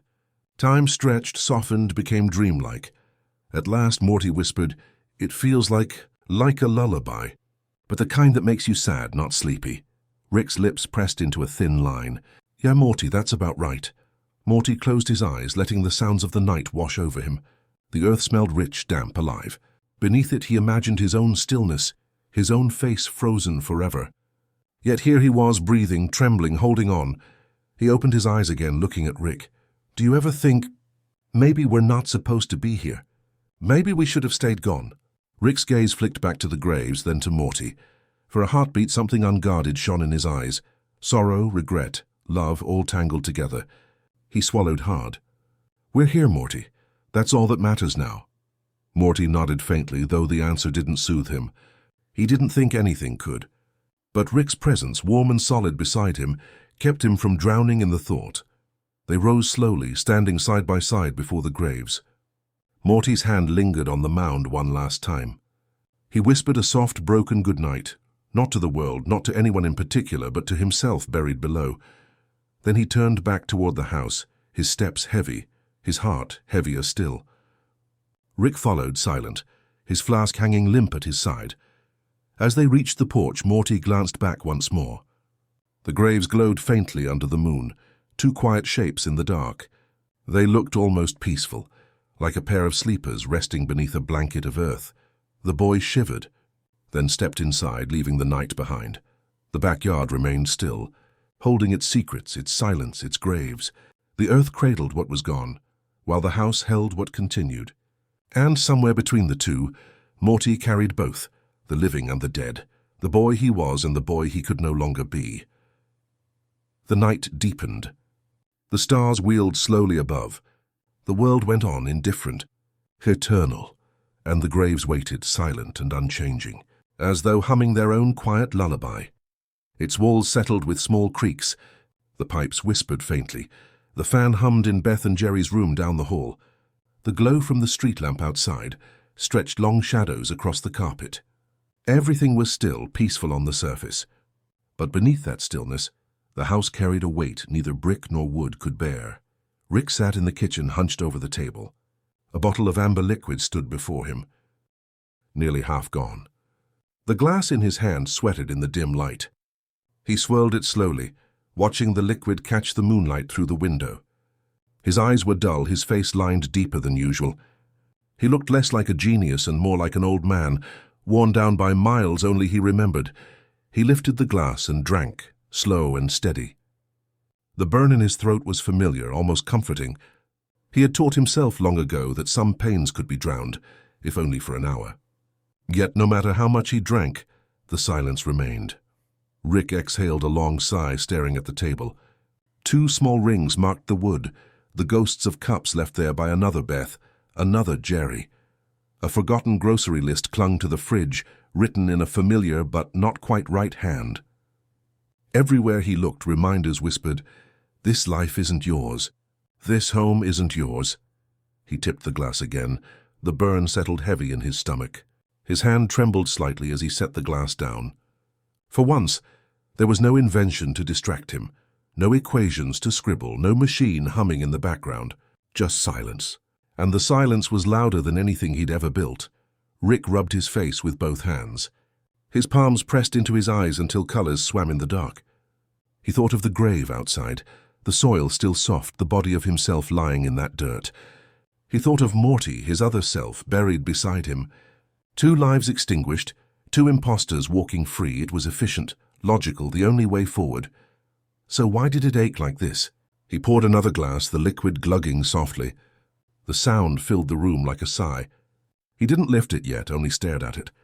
The amber glow flickered faintly in the moonlight, like fire trapped in glass.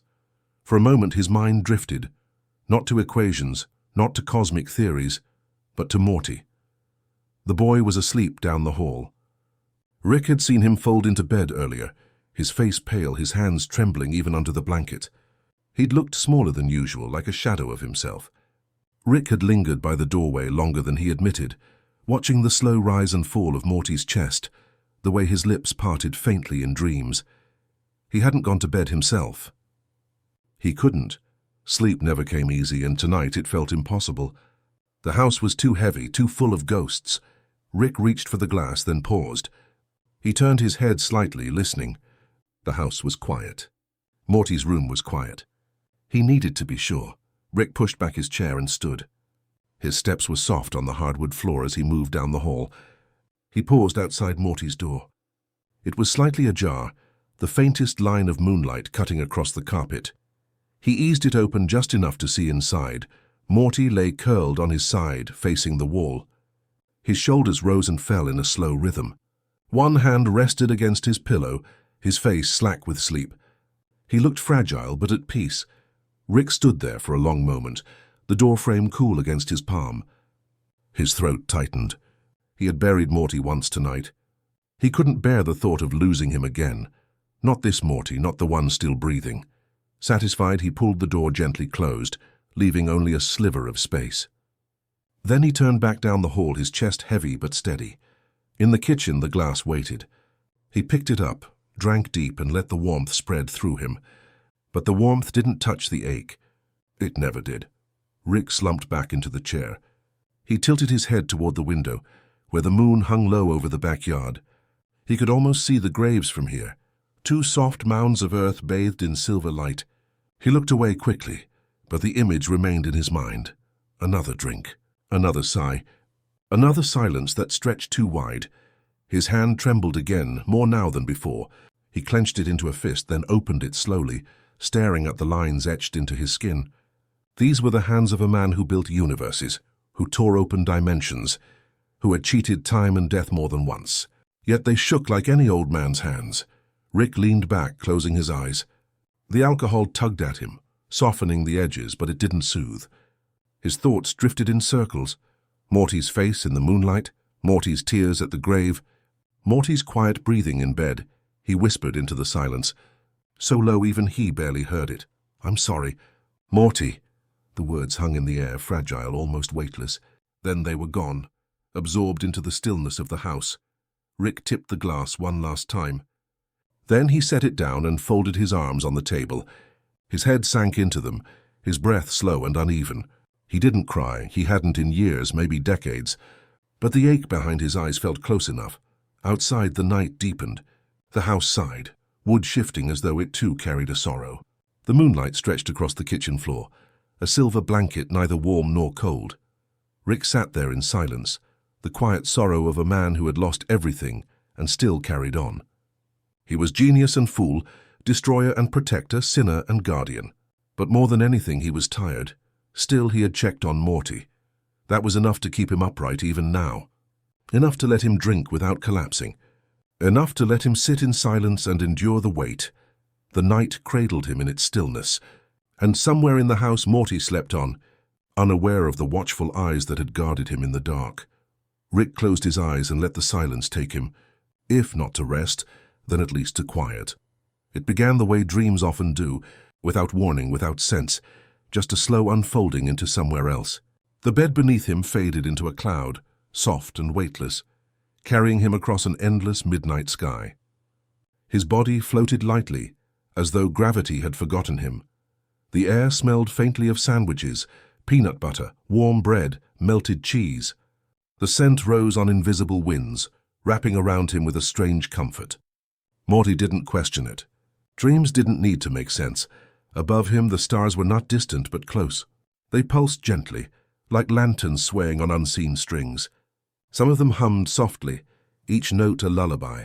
He recognized no tune, yet the sound felt familiar, like something he had once heard in childhood and forgotten until now. Morty stretched out a hand. A star lowered itself into his palm, warm and delicate, like holding a firefly. It pulsed once, twice, then dissolved into his skin. A glow spread faintly through him, leaving him warmer, steadier. "Hello?" His voice carried into the dark. There was no answer, only whispers. They drifted across the clouds, soft as sighs, too faint to understand but filled with affection. Morty didn't need the words. The tone was enough. They reminded him of Jessica's laugh, Rick's low muttering, his mom's voice calling him for dinner, all woven together, carrying tenderness that eased the knot in his chest. Morty closed his eyes, listening. For once the world, even this dream world, didn't demand anything from him. It only held him. The cloud beneath him shifted, turning into a wide meadow of silver grass. Each blade bent under an invisible wind, shimmering like water. He stepped forward barefoot, the cool touch against his skin grounding him in the unreality. In the distance, a sandwich floated lazily, giant and slow, like a drifting moon. Its layers of bread and lettuce glowed faintly, absurd and comforting at the same time.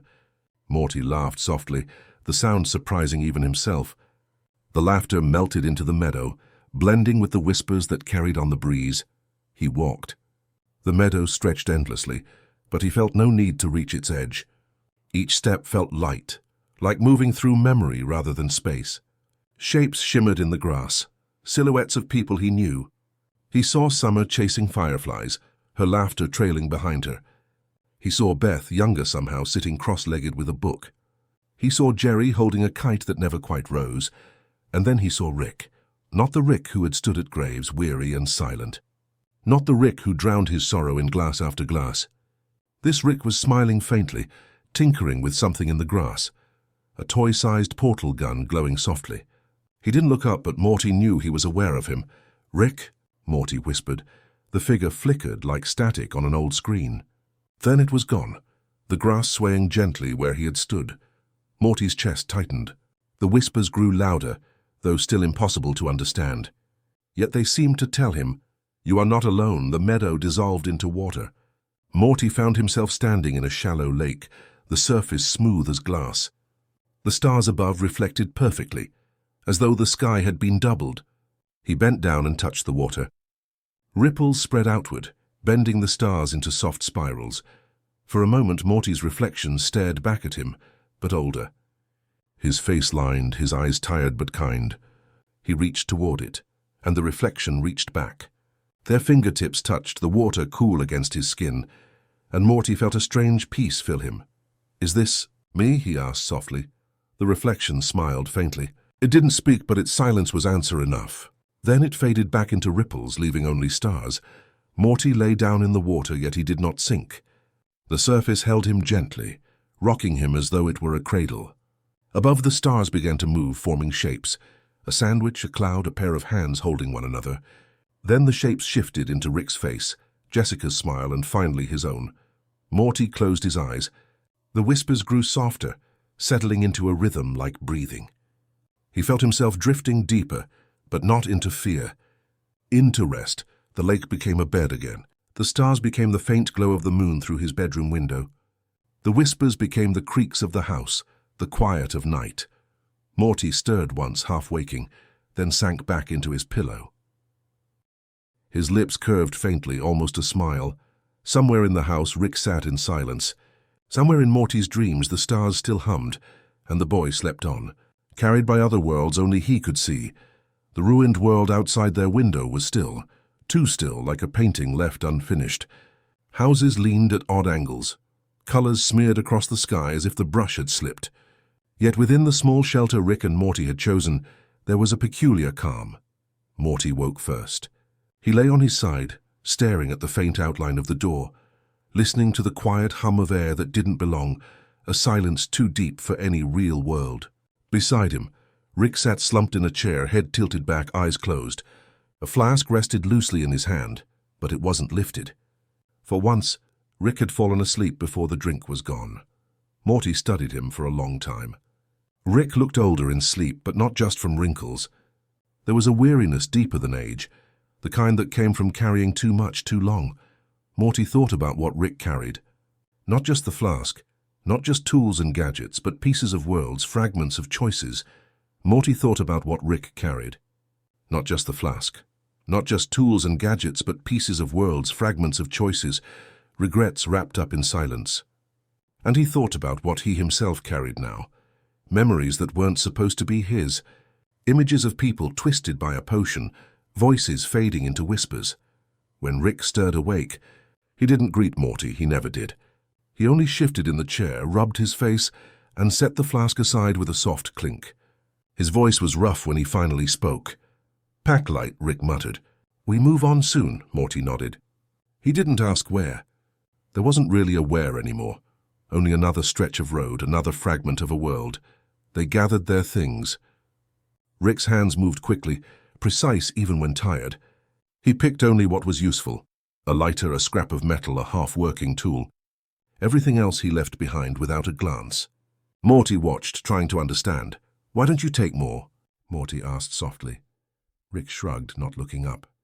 "Weight slows you down. Things don't matter as much as you think." Morty frowned, but said nothing more.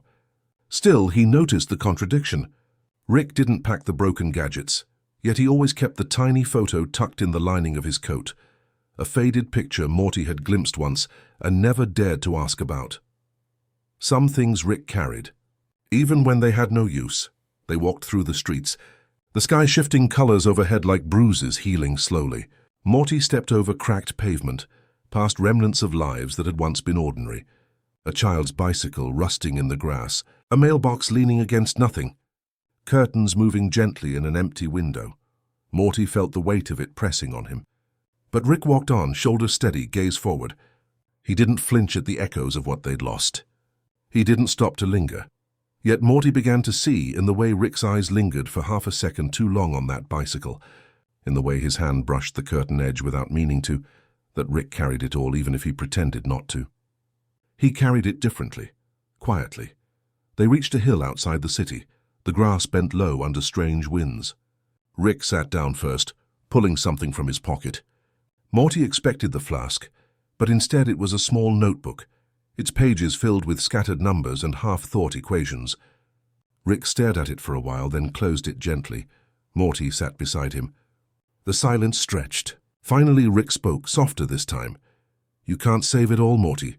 You can't hold on to everything. What you carry, it defines you, but too much and it'll break you." Morty looked down at his own hands. He thought of the dreams, the whispers, the way Jessica's smile had followed him into the night. He thought of the grave in the backyard. He thought of Rick himself, flawed, distant, but always there. "What do you carry?" Morty asked. Rick's eyes flickered, but he didn't answer directly. Instead, he reached into his coat and took out the photo again. He held it loosely, letting Morty see without speaking. A family long ago. A woman with tired eyes but a gentle smile. A child younger than Morty, staring at the camera with curiosity. Rick himself younger too, standing a little apart, as if even then he had known how distance protected him. Rick didn't explain. He didn't need to. He slipped the photo back into his coat and leaned against the hill, eyes closing again. Morty sat quietly beside him, feeling the weight of it. He understood now, not everything needed to be carried in your hands. Some things lived in your chest, heavy and quiet, shaping every step you took. As the sky deepened into twilight, Morty leaned back too. The wind brushed over them, cool and steady. He closed his eyes, letting the silence settle. He realized he was learning, though Rick never said the words. He was learning how to carry what couldn't be fixed. How to walk forward with weight that would never leave. How survival was not winning, not fixing, but remembering without being broken. The lesson wasn't spoken. It was lived. It was in the way Rick sat with his photo, in the way Morty held his memories of a world that no longer existed. It was in the fact that they were still walking side by side, even when everything else had fallen apart.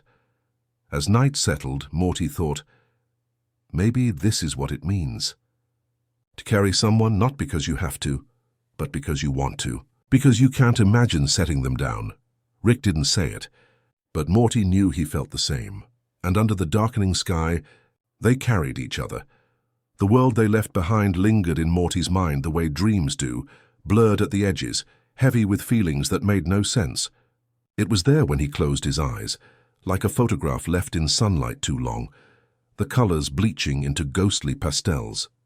Sometimes he tried to remember it clearly, the school hallways where laughter had echoed, the way Jessica's hair caught the light when she bent over her notebook, the quiet smell of his home, a mix of his mother's perfume and the dust that never quite left the carpet, but every time he reached for it, the details slipped away. They blurred like paint dissolving in water. Beside him, Rick rarely spoke of that world. He walked forward, always forward, as if pretending it had never existed was the only way to keep moving. Yet Morty noticed the signs. The way Rick sometimes paused at the sound of children's voices, drifting faintly from another street. The way he held his breath when passing a house with light still glowing in the windows, as though somewhere inside his chest he still wanted to believe their home was waiting for them. But it wasn't. That world had collapsed into something unrecognizable, a place bent by a potion, torn by mistakes, swallowed by silence. And yet, in quiet moments, Morty found himself missing it. Missing the brokenness even, because it had been theirs. One evening, as they rested on the porch of a crooked house, Morty whispered the thought aloud. "I keep thinking about it, Rick. The old world.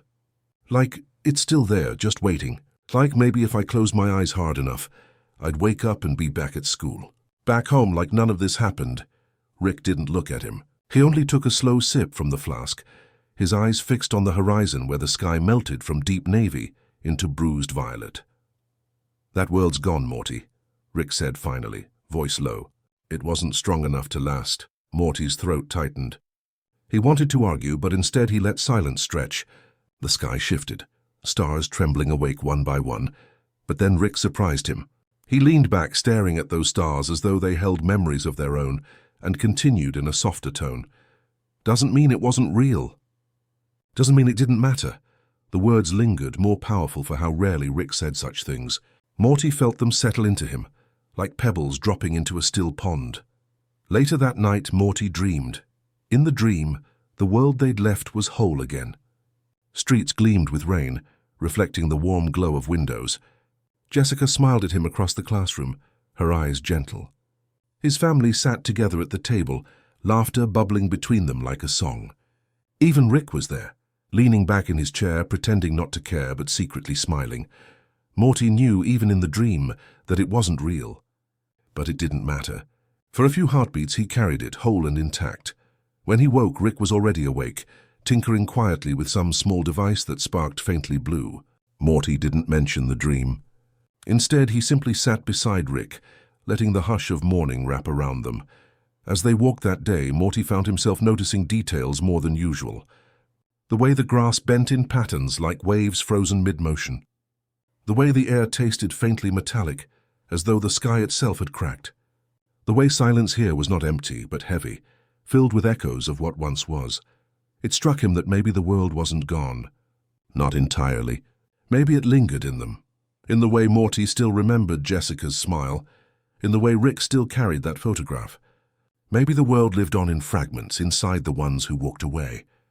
That evening, as the sun sank low and the sky turned to a wash of twilight purple, Morty finally asked the question that had been circling inside him. Do you ever think about it, Rick? About the world we left? Rick was silent for a long time. He didn't look at Morty. Instead, he stared into the distance, his face unreadable. Finally, he exhaled. Every damn day. The honesty startled Morty. He expected Rick to cover it with a joke, a shrug, some excuse, but Rick didn't. He simply left the words hanging there, heavy and true. Regrets wrapped up in silence. And he thought about what he himself carried now. Memories that weren't supposed to be his. Images of people twisted by a potion, voices fading into whispers. When Rick stirred awake, he didn't greet Morty, he never did. He only shifted in the chair, rubbed his face, and set the flask aside with a soft clink. His voice was rough when he finally spoke. Pack light, Rick muttered. We move on soon, Morty nodded. He didn't ask where. There wasn't really a where anymore. Only another stretch of road, another fragment of a world. They gathered their things. Rick's hands moved quickly, precise even when tired. He picked only what was useful. A lighter, a scrap of metal, a half-working tool. Everything else he left behind without a glance. Morty watched, trying to understand. Why don't you take more? Morty asked softly. Rick shrugged, not looking up. Weight slows you down. Things don't matter as much as you think. Morty frowned, but said nothing more. Still, he noticed the contradiction. Rick didn't pack the broken gadgets, yet he always kept the tiny photo tucked in the lining of his coat. A faded picture Morty had glimpsed once and never dared to ask about. Some things Rick carried. Even when they had no use, they walked through the streets, the sky shifting colors overhead like bruises healing slowly. Morty stepped over cracked pavement, past remnants of lives that had once been ordinary. A child's bicycle rusting in the grass, a mailbox leaning against nothing, curtains moving gently in an empty window. Morty felt the weight of it pressing on him. But Rick walked on, shoulders steady, gaze forward. He didn't flinch at the echoes of what they'd lost. He didn't stop to linger, yet Morty began to see, in the way Rick's eyes lingered for half a second too long on that bicycle, in the way his hand brushed the curtain edge without meaning to, that Rick carried it all even if he pretended not to. He carried it differently, quietly. They reached a hill outside the city, the grass bent low under strange winds. Rick sat down first, pulling something from his pocket. Morty expected the flask, but instead it was a small notebook, its pages filled with scattered numbers and half-thought equations. Rick stared at it for a while, then closed it gently. Morty sat beside him. The silence stretched. Finally, Rick spoke, softer this time. "You can't save it all, Morty. You can't hold on to everything. What you carry, it defines you. But too much and it'll break you." Morty looked down at his own hands. He thought of the dreams, the whispers, the way Jessica's smile had followed him into the night. He thought of the grave in the backyard. He thought of Rick himself, then flawed, distant, but always there. "What do you carry?" Morty asked. Rick's eyes flickered, but he didn't answer directly. Instead, he reached into his coat and took out the photo again. He held it loosely, letting Morty see without speaking. A family long ago, a woman with tired eyes but a gentle smile, a child younger than Morty, staring at the camera with curiosity. Rick himself younger too, standing a little apart, as if even then he had known how distance protected him. Rick didn't explain. He didn't need to. He slipped the photo back into his coat and leaned against the hill, eyes closing again. Morty sat quietly beside him, feeling the weight of it. He understood now. Not everything needed to be carried in your hands. Some things lived in your chest, heavy and quiet, shaping every step you took. As the sky deepened into twilight, Morty leaned back too. The wind brushed over them, cool and steady. He closed his eyes, letting the silence settle. He realized he was learning, though Rick never said the words. He was learning how to carry what couldn't be fixed, how to walk forward with weight that would never leave. How survival was not winning, not fixing, but remembering without being broken. The lesson wasn't spoken. It was lived. It was in the way Rick sat with his photo, in the way Morty held his memories of a world that no longer existed. It was in the fact that they were still walking side by side, even when everything else had fallen apart. As night settled, Morty thought, maybe this is what it means. To carry someone, not because you have to, but because you want to, because you can't imagine setting them down. Rick didn't say it, but Morty knew he felt the same, and under the darkening sky, they carried each other. The world they left behind lingered in Morty's mind the way dreams do, blurred at the edges, heavy with feelings that made no sense. It was there when he closed his eyes, like a photograph left in sunlight too long, the colors bleaching into ghostly pastels. Sometimes he tried to remember it clearly, the school hallways where laughter had echoed, the way Jessica's hair caught the light when she bent over her notebook, the quiet smell of his home, a mix of his mother's perfume and the dust that never quite left the carpet. But every time he reached for it, the details slipped away. They blurred like paint dissolving in water. Beside him, Rick rarely spoke of that world. He walked forward, always forward, as if pretending it had never existed was the only way to keep moving. Yet Morty noticed the signs, the way Rick sometimes paused at the sound of children's voices, drifting faintly from another street, the way he held his breath when passing a house with light still glowing in the windows, as though somewhere inside his chest he still wanted to believe their home was waiting for them. But it wasn't. That world had collapsed into something unrecognizable, a place bent by a potion, torn by mistakes, swallowed by silence, and yet, in quiet moments, Morty found himself missing it. Missing the brokenness even, because it had been theirs. One evening, as they rested on the porch of a crooked house, Morty whispered the thought aloud. "I keep thinking about it, Rick. The old world. Like it's still there, just waiting. Like maybe if I closed my eyes hard enough, I'd wake up and be back at school. Back home like none of this happened." Rick didn't look at him. He only took a slow sip from the flask, his eyes fixed on the horizon where the sky melted from deep navy into bruised violet. "That world's gone, Morty," Rick said finally, voice low. It wasn't strong enough to last. Morty's throat tightened. He wanted to argue, but instead he let silence stretch. The sky shifted, stars trembling awake one by one. But then Rick surprised him. He leaned back, staring at those stars as though they held memories of their own, and continued in a softer tone. "Doesn't mean it wasn't real. Doesn't mean it didn't matter." The words lingered, more powerful for how rarely Rick said such things. Morty felt them settle into him, like pebbles dropping into a still pond. Later that night, Morty dreamed.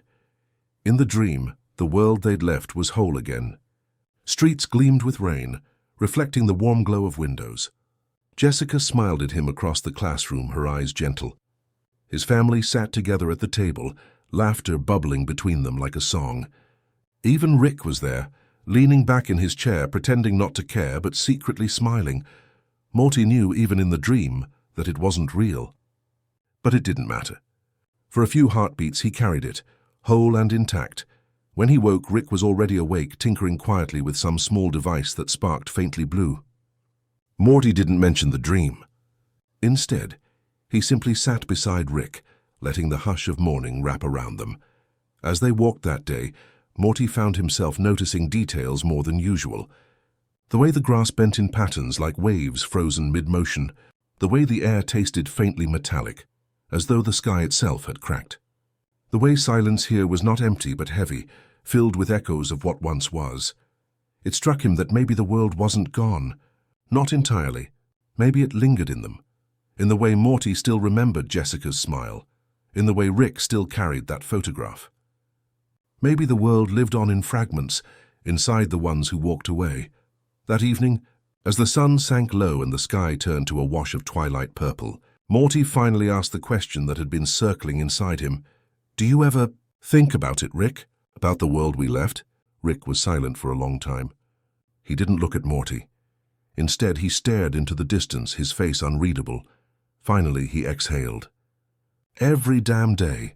The honesty startled Morty. He expected Rick to cover it with a joke, a shrug, some excuse. But Rick didn't. He simply left the words hanging there, heavy and true. And in that moment, Morty realized something. The world wasn't just a place. It was the memories they carried, the regrets they bore, the love that still pulsed even in brokenness. It was the bond between them, stretched and scarred but unbroken. It was the world that wasn't, and yet always would be, in the quiet corners of their hearts. As night fell, Morty sat beneath the fractured sky, feeling the strangeness of it all. The world that wasn't would never come back. But perhaps that was the lesson. Some things aren't meant to last forever. Some things exist to be remembered, to soften us, to remind us that even loss can carry its own form of love. Rick finally settled beside him, flask in hand, eyes distant. For once, Morty didn't need words. They sat together in silence, letting the world that wasn't fade gently into memory. The night carried a hush, as though the air itself had grown tired. Morty lay awake on the uneven floor of a house that wasn't theirs, listening to the faint hum of wind slipping through cracks in the walls. It almost sounded like a song, stretched thin but steady, repeating itself in long, patient tones. Beside him, Rick was already asleep, or at least pretending to be. His breathing was slow, uneven but deep, and his flask rested just out of reach. In sleep, Rick looked less like a genius and more like a man worn thin by the weight of too many choices. Morty closed his eyes, and the hum of the wind turned into something softer. It reminded him of the lullabies his mom used to hum when he was very small, back when he would curl into the blanket and drift off before the song even ended. He wondered if Rick had ever been sung to as a child. Somehow he doubted it. Maybe that was why Rick drank. Maybe it was the closest thing he had to a lullaby. The thought ached in Morty's chest. He turned over, staring at Rick's slouched figure in the shadows. He wanted to tell him he didn't need the flask, that he wasn't alone. But the words felt too heavy and the silence felt safer. Instead, Morty whispered the thought to himself, barely audible. "It's okay." "You're not alone." No answer came. Rick didn't stir. But Morty believed somehow that the words had reached him. The next morning they walked again. The world was softer now, less sharp, as though its edges had been worn smooth. Colors bled into one another, sky into earth, earth into sky, like a watercolor left out in the rain. As they walked, Morty felt something shift inside him. He stopped thinking about what had been destroyed and started noticing what remained. The way the light caught on shards of glass, making them sparkle like stars. The way weeds pushed stubbornly through cracks in the pavement, small green miracles. The way Rick walked just a little slower when Morty's legs grew tired, pretending it was coincidence. It wasn't wholeness. It wasn't the world they had lost. But it was love, hidden in strange places, scattered like crumbs for those willing to see. Later, when they rested beneath a tree whose branches bent low and wide, Morty leaned against the trunk and closed his eyes. The breeze moved gently, brushing his hair, carrying with it the faintest memory of that song again, the one the wind hummed. The lullaby of a broken world still singing softly. Rick sat nearby, tinkering with some device Morty didn't recognize. Sparks glowed faintly, then dimmed. Rick muttered under his breath, frustrated, but Morty noticed he never raised his voice. He never snapped. He just tried again, patient, almost tender with the broken thing in his hands, and Morty thought, maybe this is what love looks like. Not grand gestures, not perfect answers, just trying again, even when it's hard, carrying what's broken and not letting it go. He opened his eyes and watched Rick for a long moment. The words rose before he could stop them. Thanks, Rick. Rick glanced up, blinking. For what? Morty shrugged, looking away. Just for being here. Rick stared at him, then looked back down at the device. His hands stilled. For a heartbeat, Morty thought he wouldn't answer. Then Rick's voice came, quiet and rough. Yeah, same to you, Morty. The words were simple, but they sank deep. Morty felt them settle into him like warmth on a cold night. He knew Rick wasn't one for declarations, but sometimes love wasn't in the saying. Sometimes it was in the pause, the stillness, the way someone stayed when they didn't have to. That night, Morty dreamed again. He dreamed of stars swaying like lanterns, of voices that hummed songs without words, of Jessica smiling not with distance, but with closeness, her presence like sunlight resting gently on his shoulder. And beneath it all he heard Rick's voice, not sharp, not cynical, but soft, almost kind. When he woke, the world was still broken, but the dream lingered like a lullaby that had followed him across the night, and for the first time in a long time, Morty felt okay. Not because things were fixed, they weren't. Not because he had answers, he didn't. But because even in the middle of ruin, there was still something worth holding. Love, not perfect, not easy, but enough. Rick rose with the dawn, his silhouette sharp against the pale sky. He didn't speak, but he gave Morty a brief glance that held more than words could. Morty stood, brushed the dust from his clothes and followed. They walked on side by side into the quiet glow of tomorrow, and though the world bent strangely around them, though their past lay buried in another life, Morty felt lighter, because even here, even now there was love, and that was enough. A lullaby for tomorrow, carried in silence, carried in footsteps, carried in the way they kept moving together.